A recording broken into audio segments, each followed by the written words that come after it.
Autoline Daily is brought to you by Bridgestone. For drivers who want to get the most out of their cars, it's Bridgestone or nothing. Dow Automotive Systems, improving durability and increasing design flexibility with Betamate structural adhesives at dowbetamate.com. And by Hyundai. Experience the 2011 Hyundai Sonata today at hyundaisonata.com. This is Autoline Daily for September 6, 2011, and here's the latest in the global automotive industry. And there is good news about car sales in the U.S. market. According to Ward's, the main reason sales are running under a SAAR of 13 million vehicles is not due to a lack of demand, it's due to low inventory. When the SAAR ran over 13 million units earlier this year, automakers had 2.5 million vehicles in inventory. But after Japanese automakers lost production due to the earthquake, inventory fell under 2 million. And now Hyundai is also running low because it simply can't keep up with demand, and Ford is facing a shortage of Focuses because of production problems. Ward says the SAAR will not hit 13 million units again until automakers have at least 2.4 million vehicles in inventory. It also says all automakers have aggressive fourth quarter production plans. So while there's doom and gloom throughout much of the rest of the economy, the auto industry is going to do pretty well. Bob Lutz has got to be one happy guy. When he was last on Autoline, Lutz indicated he would like to be a consultant to General Motors. Well, he got his wish. GM announced that Lutz will be an advisor to top management. However, we hear not everyone is happy to see him come back. At nearly 80 years old, some feel Lutz had his turn and that it's time for fresh blood to direct what the company does. Volkswagen is set to reveal a new concept car at the Frankfurt Motor Show called the Nils. It's a very small single-seat pure electric vehicle with gull-wing doors and a hatchback. Built on an aluminum space frame, it's covered with plastic and aluminum bodywork. Curb weight is just a whisker more than 1,000 pounds. The Nils is powered by a 15 kilowatt electric motor that's juiced by a 5.3 kilowatt hour lithium-ion battery pack. Altogether, the drivetrain should deliver a range of about 40 miles with a top speed of around 81 miles an hour. From longhorn cattle to 72-ounce steaks to the attitude of some of its people, everything's bigger in Texas.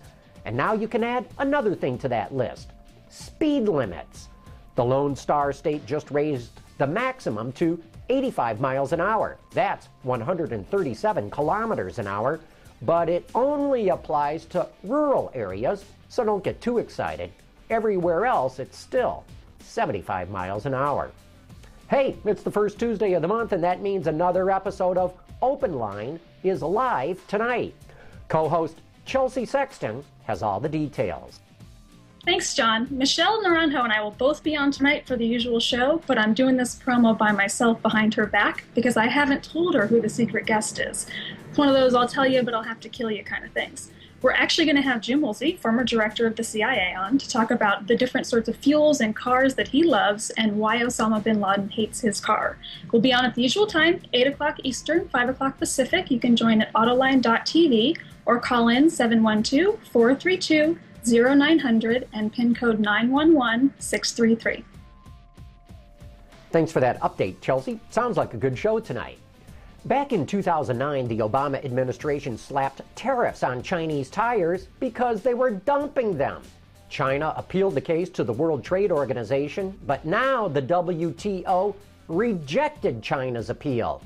Chinese tire companies have seen their exports to the U.S. drop 6%, but even so, overall tire imports are up 9%. Speaking of China, this is an odd story.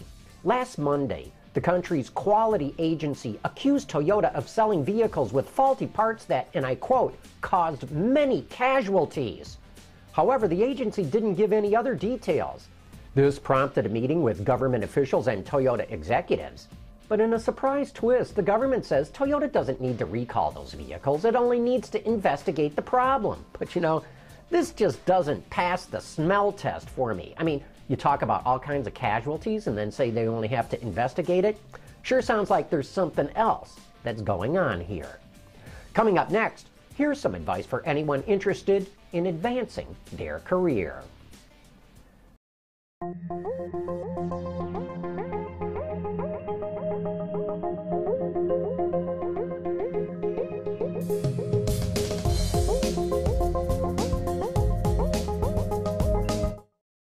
Everyone involved in management is always learning something on the job that helps them later in their career. It's what I call that aha moment. Recently, I sat down with Colleen Haley, the Executive Vice President of the U.S. Business Unit at Yazaki, and asked her to share some insight that helped in her career. My example is going to come from Thailand, actually. So you hear the phrase, and it's kind of a cliche, think global, act local. But on a walk to a customer office in Bangkok, right, so we're walking along the streets, 110 degrees, 99% humidity, going into what would be a typical customer meeting. And we knew that the meeting would run according to the usual protocols, right? But what we had to do is satisfy the customer that we could take their global requirement and deploy it across 7 countries on a common platform. So it was really the moment of saying, okay, here we are, right? Yazaki's a global company. We champion our global footprint and our ability to deliver globally. Now we've got to really pull it off. So it was a moment to say, okay, let's figure out how do we certainly meet the customer needs. We know how to do that well. But how do we translate the customer needs across 7 continents, across a pretty aggressive 3-year time frame, and bring it all together? And so what was the aha moment for you there? Where did something really click for you on how to make that happen? Well, I'll tell you, we were with the global team, so we've got all 7 countries represented in the meeting with the customer, and it was a matter of saying, okay, we've got to demonstrate, we've got a common language, right, within our organization, and we understand the customer's common language.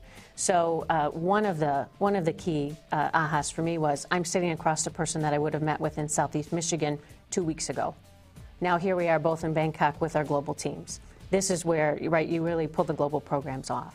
So that was to me saying it's all about global, but end of the day, it's all about local. It's about the relationship you've built. It's about the performance you've demonstrated, and now you're just translating that across the world. And so now you're keeping this kind of concept in mind as you approach other projects as well? Absolutely, absolutely. And I think for me, the keys really were, you've got to be clear and open, right, with the customer and with your own team. You've got to translate a global requirement into something that matters to the local team, because at the end of the day, they're the ones who are going to deliver the parts to the customer. So it's always that translation of global requirement, local execution. You know, anyone interested in a management career path can always do well to find a mentor who can help guide you through business decisions. And that wraps up today's show. Thanks for watching. We'll see you tomorrow.